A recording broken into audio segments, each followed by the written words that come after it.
Que la paix soit sur vous, les Gaulois et les Gauloises, courageux résistants et opposants à la dictature sataniste qui bientôt ne sera plus mondiale mais locale, et qui pour finir disparaîtra totalement de la surface de la Terre. Et bon débarras.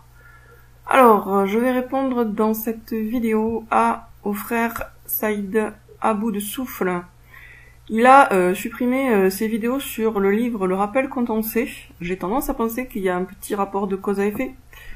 Mais en même temps, il a l'air de vouloir quand même continuer à le défendre. Donc je vais lui donner la parole. Il parle doucement, donc on n'entend pas forcément très bien, mais je vais répéter ce qu'il dit pour y répondre. Alors sachant que hier, justement, j'ai quand même passé pas mal de temps avec une amie à lire un peu plus en détail ce livre, donc et ça, franchement, ça nous a occasionné beaucoup de rigolade, tellement c'est tellement évident que ça vient pas de Dieu, quoi, du tout.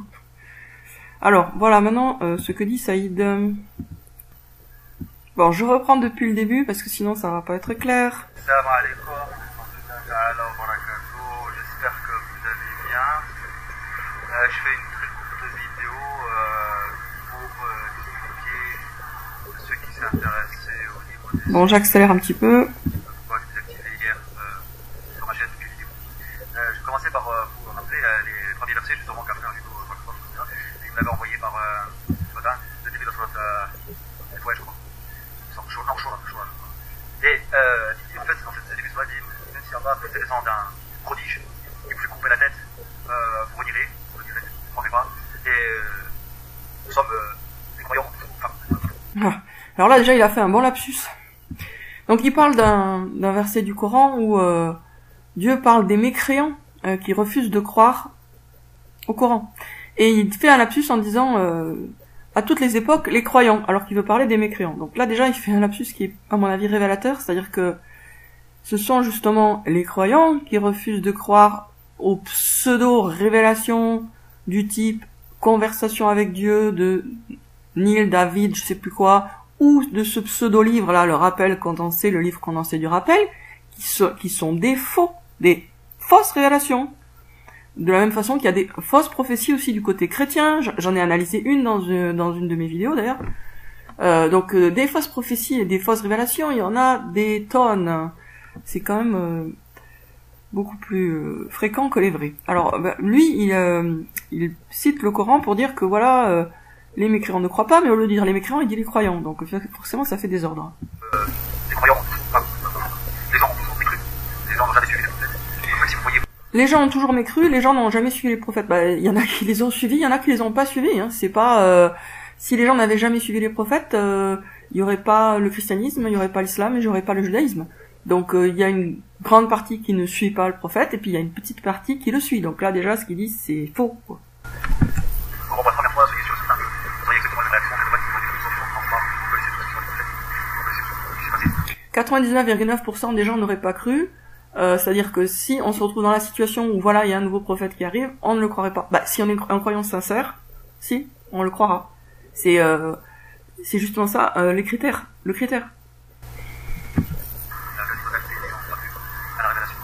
que ce soit une révélation véridique, que ce soit policier, je suppose que c'est un fake.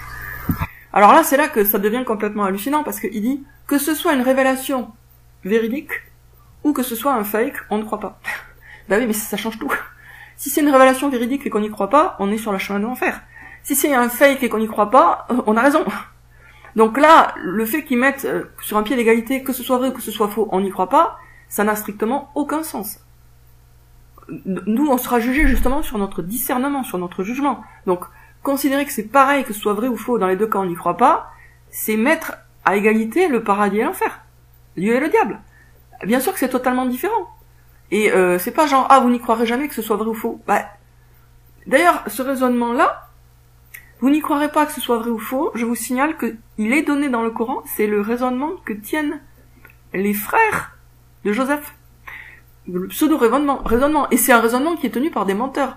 Qu'est-ce qu'ils disent à leur père? Ils disent tu ne nous croiras pas, même si nous disons la vérité. Donc qui c'est qui met sur un pied d'égalité la vérité et le mensonge? Les menteurs. C'est les menteurs qui disent mais que ce soit vrai ou faux, c'est pareil.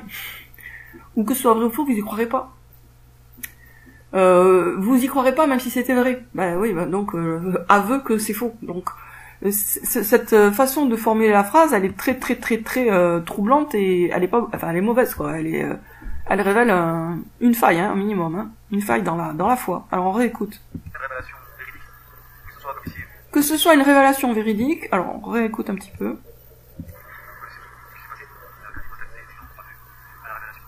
La quasi-totalité des gens n'ont pas cru à la révélation. Oui, ça d'accord.